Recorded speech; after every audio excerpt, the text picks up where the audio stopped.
Kylian Mbappe, what a player. মাত্র 30 minute লাগালো এটা বোঝাতে সে কেন ওয়ার্ল্ডের এখন one of the best player. Opening ম্যাচেই দুটো গোল। এই ওয়ার্ল্ড কাপে আর 3টে গোল করতে পারলে ওয়ার্ল্ড কাপের অল টাইম টপ স্কোরার ক্লোজিকেও সে ছাড়িয়ে যাবে। এবং যার কথা না বললে নয়, অলিজে, হোয়াট আ প্লেয়ার।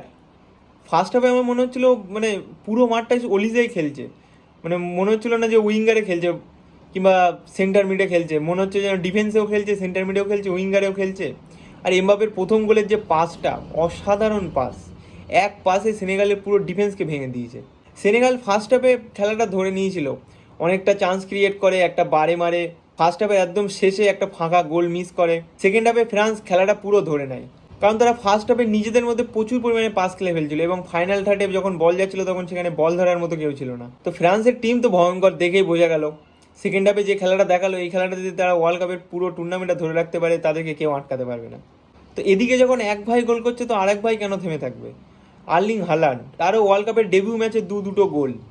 সে তো রোবট, মানে আরও একটা গোল মানে হতে পারতো, একদম গোলের সামনে থেকে মিস, হ্যাট্রিকটা হতো।